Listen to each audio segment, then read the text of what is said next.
La RDC, depuis son indépendance, a-t-elle décollé ou rabaissé?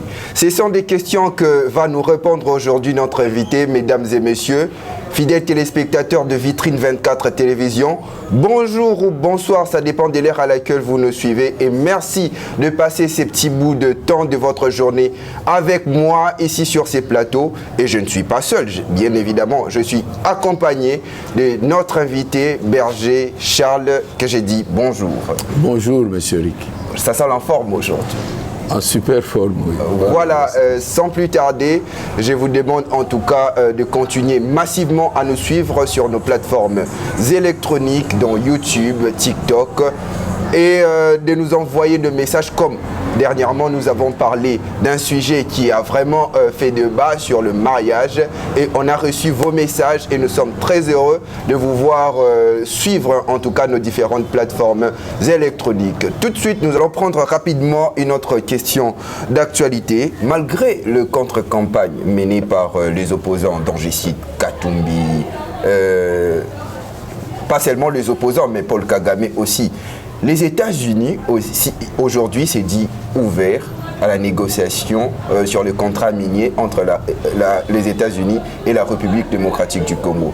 Vous pensez que sur le plan diplomatique, Félix Tshisekedi est en train de gagner? Je crois que si l'on parle de la diplomatie, il y a la diplomatie de la sagesse. Là, la sagesse, si elle vient de Dieu, ici, c'est cette diplomatie inspirée par l'esprit de sagesse qui est l'esprit de Christ. Et je crois dans la sagesse, on tire les enseignements du discernement, du savoir-faire, du savoir distinguer, du savoir réfléchir. Et cette diplomatie-là peut dégager la diplomatie pacifique. Et le Seigneur Jésus en son temps, il est venu simplement avec une arme, l'arme d'amour, pour vaincre le mal. Et dans cet amour-là, je crois que c'est sans qu'il y ait de meurtre, que le sang des hommes ne coule pas. Et si aujourd'hui, dans la sagesse, découvrir d'abord ce qui fait la convoitise de notre pays et regarder d'où cela vient et aller à la source pour corriger, essayer de parler de manière à trouver un gain pour ces temps ici selon les problèmes qui se posent dans le pays pendant ces temps. Je crois que si quelqu'un réfléchit, si quelqu'un est sage, si quelqu'un a ceux-là qui prétendent entre guillemets avoir la vision du Congo, alors si ils comprennent que tout commence par zéro, s'il lui pose sa première pierre en fonction du moment présent, du fait que c'est dans l'amour et dans le bien et dans la justice, je crois que c'est à encourager.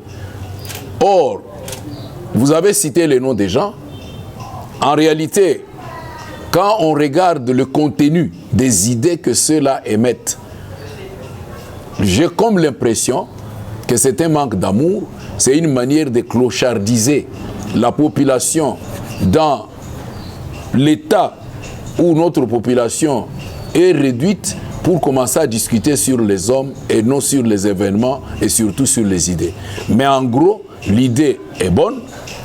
En ces temps ici, selon les circonstances et ces temps, c'est à ceux-là qui peuvent venir après de capitaliser cela, de considérer leur temps dans le futur et la porte sera toujours peut-être ouverte dans ces négociations qui peuvent être revues au fil du temps. Même dans la loi, on dit toujours qu'il y a les dispositions finales où on laisse toujours une ouverture. Et les gens qui sont limités, qui font les oppositions sur de bonnes idées par les partis pris, par les injustices, par les divisions, par le séparatisme, je crois que la bonne oreille ne peut pas leur être prêtée, puisque quand on va dans le développement, l'élan comparé de plusieurs pays, c'était dans des moments troubles où leurs anciens ont pensé, selon leur temps, en regardant petit à petit là où il faut que le pays arrive selon la vision réelle, si quelqu'un a une vision. Je crois que c'est là où il y avait une parole de sagesse que un homme politique, paix à son âme, Mungulu Diaka, a dit que si on vous donne d'abord la main, ne cherchez pas le bras. Il faut y aller petit à petit. Au fur et à mesure que vous êtes dans la chose, vous allez renverser tout pour votre avantage complet. Voilà pourquoi, si aujourd'hui, selon les conditions, selon les désordres, selon les troubles qu'il y a, pour empêcher la paix et le développement du Congo, s'il faut partir par ces points-là zéro, je crois que c'est une initiative encouragée. Voilà, on apprend toujours beaucoup avec Berger Charles. Ça, c'était juste quelques questions d'actualité et nous allons tout de suite entrer sur le vif du sujet qui est le problème du décollage de la République démocratique du Congo. Nous allons tout de suite poser une question à notre invité, Berger Charles. Depuis l'accession de la République démocratique du Congo à son indépendance, vous pensez que la RDC a-t-il décollé ou rabaissé? Je crois dans une de nos interventions, on a dit que spirituellement, le Congo est sur la bonne voie. Le Congo est dans son élan de décollage et dans le décollage, je crois qu'il y a toujours les manœuvres qui doivent se faire d'abord quand on regarde un peu par l'exemple d'un appareil de transport qui est l'avion. L'avion, avant de prendre son élan ou de prendre son vol, avant de prendre l'élan en bic, l'avion commence toujours par faire le taxi. Et puis après, il prend son vol. Même à l'atterrissage, il y a toujours les manœuvres d'atterrissage. Et le Congo se retrouve là, puisque on la trouble par la guerre, les guerres, par les divisions internes, pour que ceux-là qui divisent règnent mieux. Et pour parler de l'élan, et que si on peut jeter un regard sur l'histoire, je crois que nous l'avons dit autrefois, le Congo est dans le plan de Dieu. Le Congo a un destin. Et ce destin, c'est pour qu'il atteigne une place de premier rang. Pas seulement dans le monde, même dans l'univers. Et pour cela, il faut partir de zéro et arriver au point marqué pour prendre son séant. Et dans ce sens-là, Dieu qui a commencé est en train de faire évoluer le Congo selon les étapes. Et vous avez posé la question par rapport à l'année 1960, mais il faut rentrer dans l'avant 1960.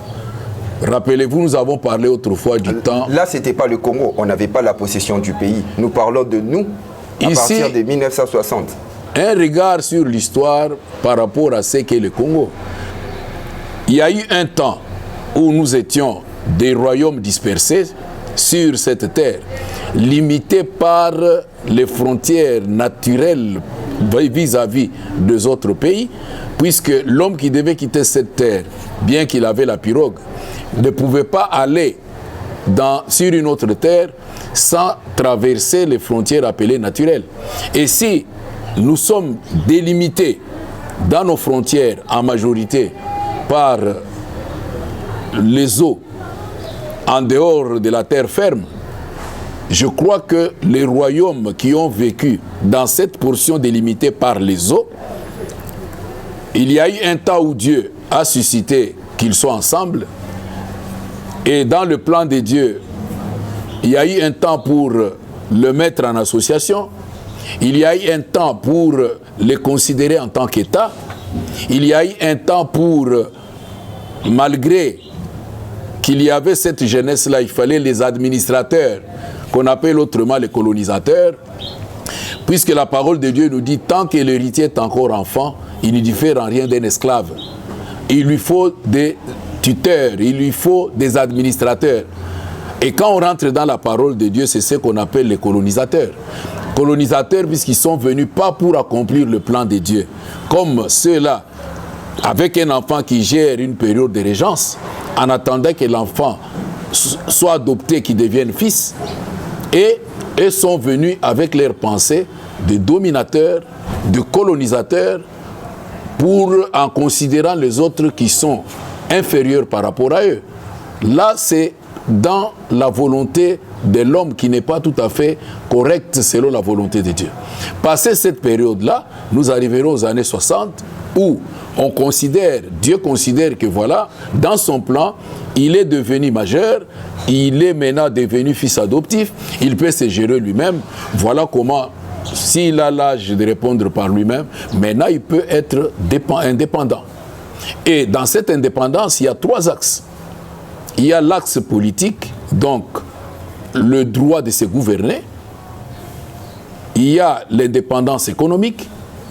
Il y a l'indépendance culturelle. Mais sur les 3 plans, je dirais même sur les 2 de 3 plans, la RDC ne montre pas que c'est un pays indépendant, comme nous le disons. Donc nous n'avons pas encore décollé.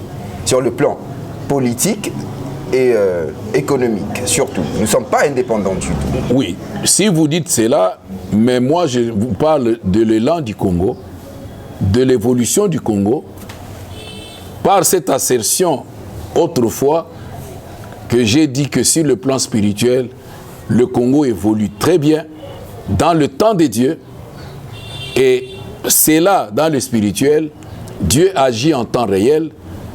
Alors, vous considérez le retard qu'il y a dans le mental de l'homme qui doit faire sa part par rapport à la part que Dieu fait, l'homme est simplement en retard. Mais sur le plan spirituel, Dieu agit selon le destin, selon ce qu'il a écrit dans son livre, à travers les années, en temps réel. Et le plan de Dieu évolue. Et le Congo est sur cet élan de son envol. Donc parlant de l'avion, il est encore en train de faire les taxis. Dieu avait prévu un temps pour toutes choses, mais j'ai dit que c'est l'homme congolais qui n'est pas encore arrivé à faire sa part en temps réel. L'homme congolais semble toujours être en retard. Mais ce retard-là n'empêche pas Dieu d'évoluer. C'est ainsi que dans la parole de Dieu, on parle de la pensée de Dieu n'est pas la pensée des hommes. La façon de voir les choses de Dieu n'est pas la façon de voir des hommes. Et si nous regardons sur le plan spirituel, le Congo est en train de connaître son envol selon le programme de Dieu.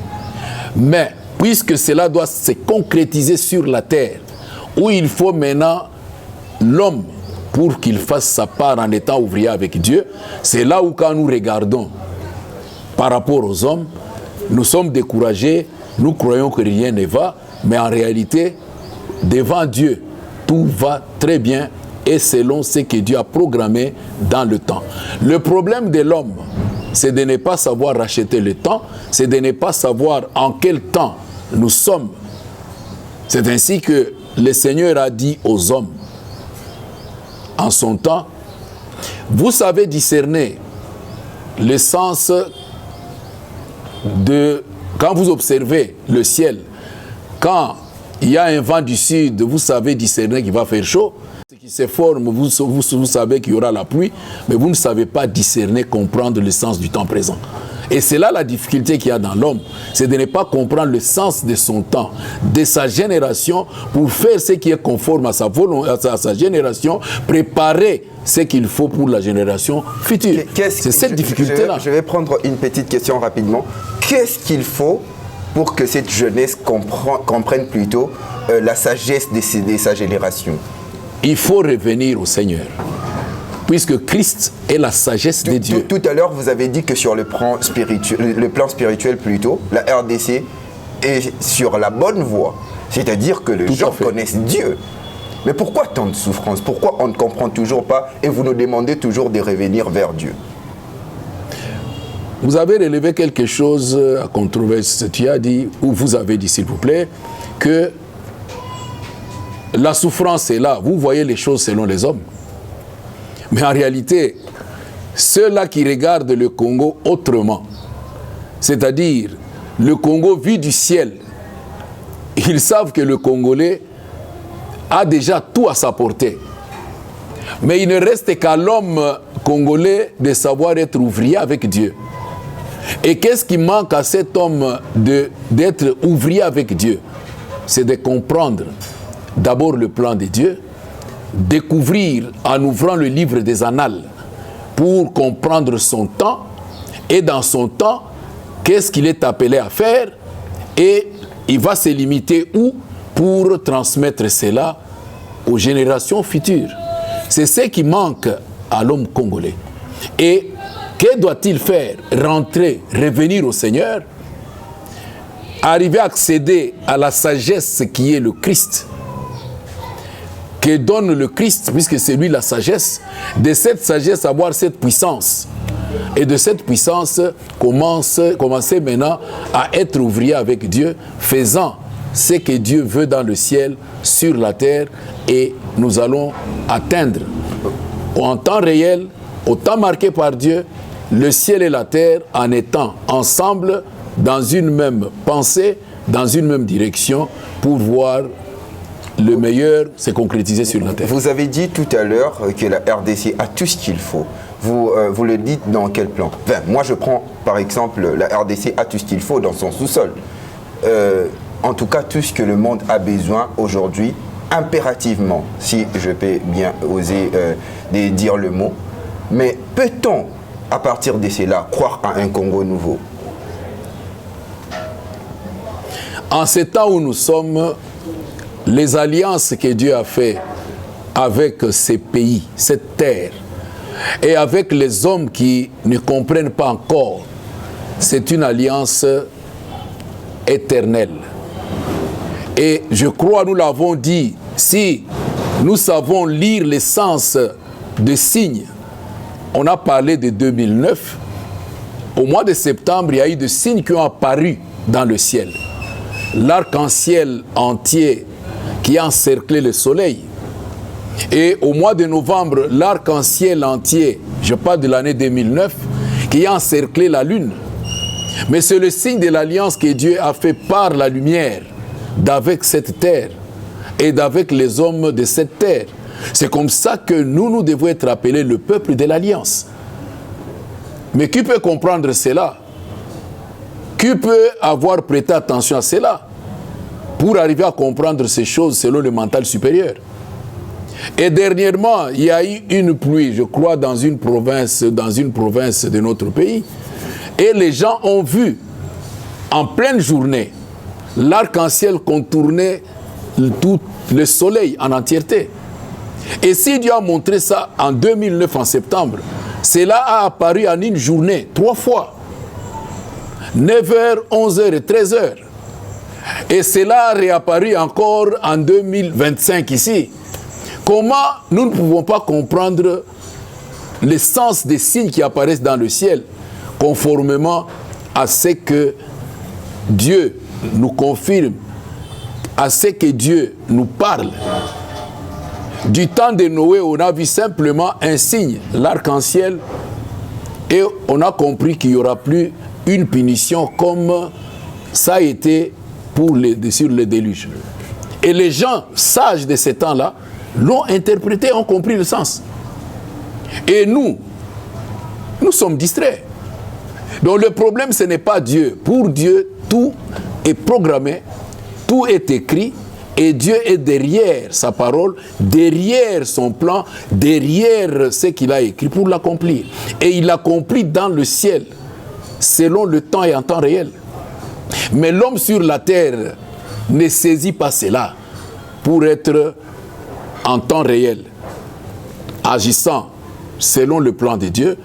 Et si nous devons bien scruter cette sagesse de Dieu, c'est que Dieu décide d'accomplir sur la terre, normalement l'homme devait avoir un sursis de 4 mois pour arriver à saisir cette pensée de Dieu et l'exécuter sur la terre. Je vais un peu m'attacher à ce que vous avez dit tout à l'heure.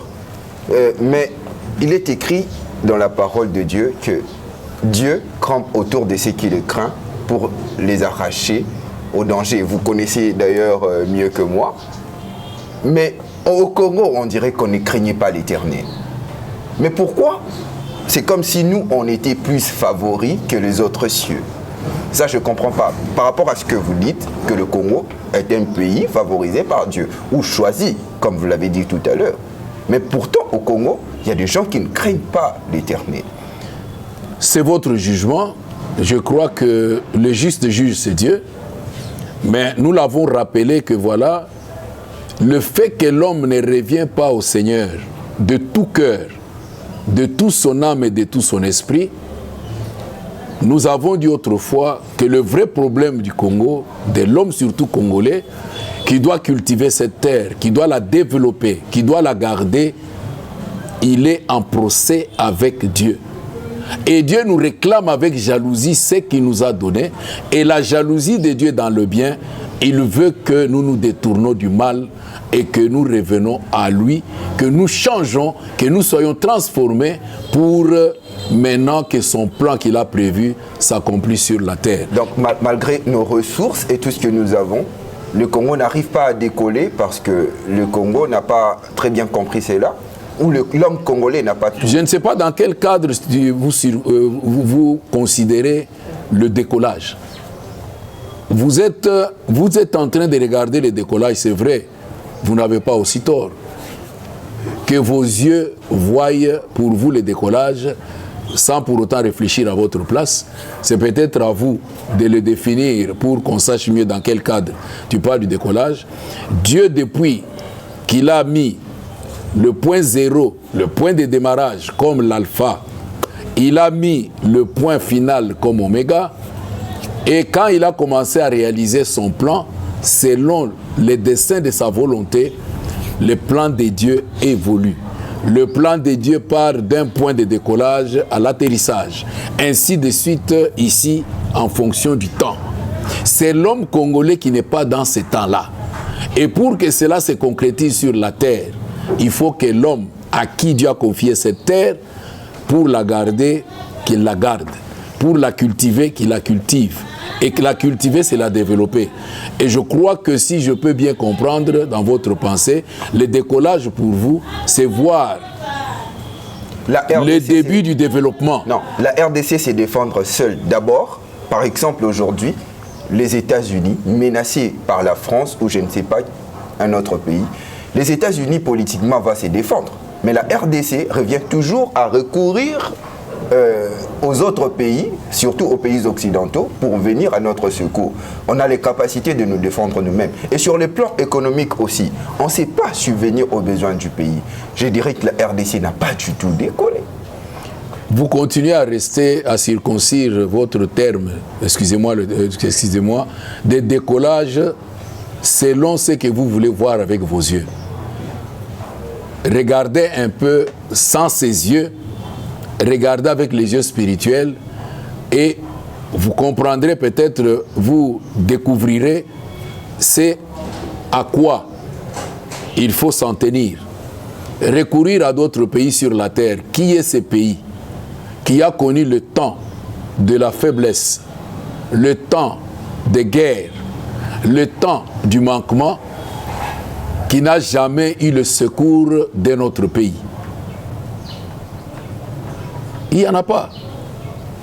Si il y a d'autres qui ont eu cela, qui ont compris par la sagesse de Dieu, qui ont posé ces fondements en revenant à la sagesse de Christ, et ils l'ont découvert bien avant, mais à un certain moment de l'histoire de leur pays, ils ont connu aussi le temps de paix pour maintenant commencer le décollage que je comprends comme le sens du développement.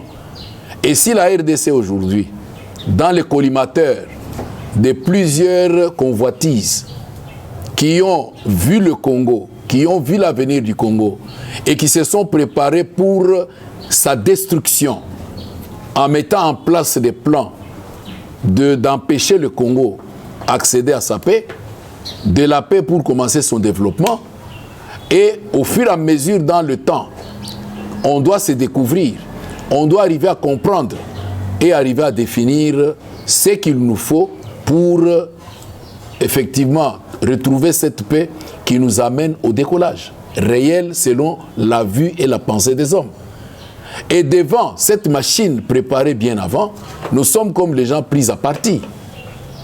Par surprise, puisque ceux-là dans le temps, faibles, ils se sont défendus à leur manière. Nos pères de l'indépendance pour obtenir ne fût-ce qu'une ouverture dans cette indépendance. Mais c'est le combat de génération. Même là, le plan de l'indépendance était pour l'autonomie et la souveraineté de notre pays, n'est-ce pas?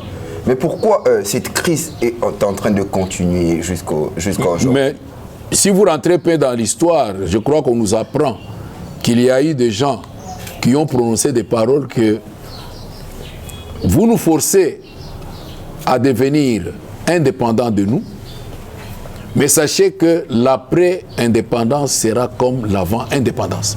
C'est-à-dire qu'il y a un plan de vous empêcher à être réellement indépendant. Donc, on vous a donné avec la droite, puisque par la force des choses. Mais on va vous retirer avec la gauche.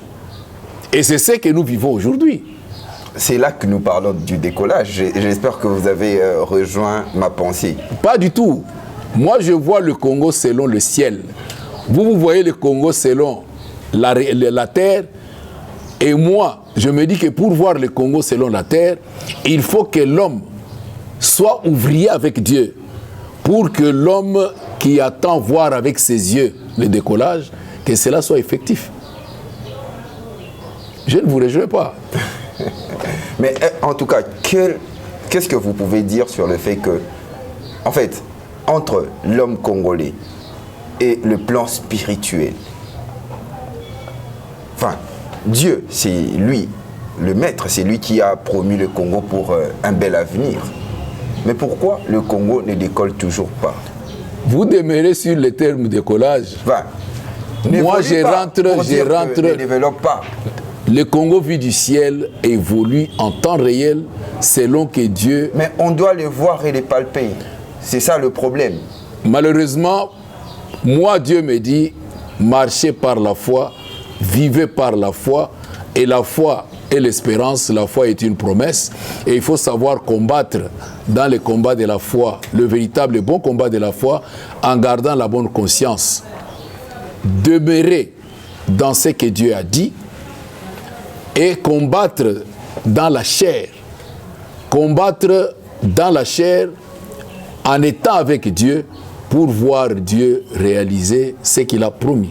C'est-à-dire pour voir la gloire de Dieu qui n'est pas visible aujourd'hui. C'est dans cette pensée-là que je reviens sur la même chose autrement. C'est l'homme congolais qui doit revenir en Dieu, qui doit revenir au Seigneur pour qu'il cesse les lamentations. Et puisqu'il est en procès avec Dieu pour confirmer ce que vous avez dit, c'est lui qui marche selon Dieu, dans la justice et dans la vérité de Dieu. Il marche par la foi, il sait qu'il n'est pas seul, il combat avec son Dieu, par le Christ. Celui-là verra la gloire de Dieu, verra physiquement le décollage que vous attendez voir. Voilà, j'espère que nous arrivons pratiquement vers la fin de cette émission. On aimerait vraiment bien recevoir de la matière, mais faute de temps, j'aimerais que vous regardiez votre caméra et vous dites un mot plutôt à l'homme congolais, ce qu'il doit faire pour prendre l'élan. Moi, je crois, je dirais au peuple congolais ou à nous Congolais, que nous devons nous référer aux Écritures. Je crois que nous devons d'abord découvrir, en ces temps ici, selon le destin du Congo, nous suscitons la jalousie de qui? C'est une question que nous devons rechercher pour découvrir que celui dont nous suscitons la jalousie, c'est celui-là qui nous combat. Et il nous combat avec des ruses. Et dans ces ruses-là, il a aussi d'autres qui sont en association avec lui qui sont en avance et lui en étant en arrière-garde. Et pour découvrir cela, c'est en étant dans le Seigneur et dans la parole de Dieu. C'est celui que la parole de Dieu appelle Babylone la Grande. Si nous découvrons Babylone la Grande, nous comprendrons la source de cela. Et quand nous scrutons la parole de Dieu, quelque part on nous dit qu'un boiteux, un aveugle ne peut pas entrer dans la maison de Dieu. Et ceux-là qui nous combattent, qui ont vu ces choses bien avant, qui ont vu l'avenir du Congo, là où Dieu, dans son choix, veut amener le Congo dans les concerts des nations comme un pays de premier ordre mondial, selon l'alliance éternelle que le Dieu a fait avec ces pays, ils nous ont mis en place l'aveuglement spirituel et ils ont mis en place les infirmités spirituelles pour empêcher les Congolais de gravir la montagne et devenir la lumière du monde universel. Dieu, en tout cas, a mis le Congo à devenir sur le premier rang mondial. Et il faut découvrir, en tout cas, c'est lui à qui nous suscitons cette jalousie pour le combattre et l'empêcher de détruire le Congo. C'est avec ce mot que nous allons mettre un terme avec cette édition de Coup d'éclat. Merci à vous, chers téléspectateurs, de continuer en tout cas de nous suivre massivement et surtout de continuer à nous envoyer des messages d'encouragement et de messages, en tout cas, des questions que vous posez. Je pense que nous allons prendre une édition spéciale où Berger Charles va répondre à vos questions. Je demande vraiment à ce que vous continuiez à faire des commentaires sur nos différents sujets que nous débattons, enfin, que le Berger Charles répond ici. Et je remercie surtout l'équipe technique, le président Odia qui en tout cas a fait un travail de titan pour nous rendre de très belles images, et aussi surtout à notre invité qui ne manque pas de venir en tout cas nous donner de la matière, comme l'a dit le président Odia. Merci Berger d'être passé une fois de plus. Et moi je vous dis merci et au prochain numéro. La vitrine, votre média qui vous édifie, vous enseigne, partage avec vous les pensées et vous accompagne dans votre croissance spirituelle. Abonnez-vous sur nos différentes plateformes et sur notre page Facebook. En tapant sur la grille de recherche La Vitrine, dès que vous êtes sur la page, à votre gauche, aimez notre page et sur la cloche, abonnez-vous sur la page Vitrine. N'oubliez pas que nous sommes sur YouTube, Vitrine 24. Nous sommes sur Instagram, Vitrine 24 et sur Facebook, La Vitrine, pour votre édification.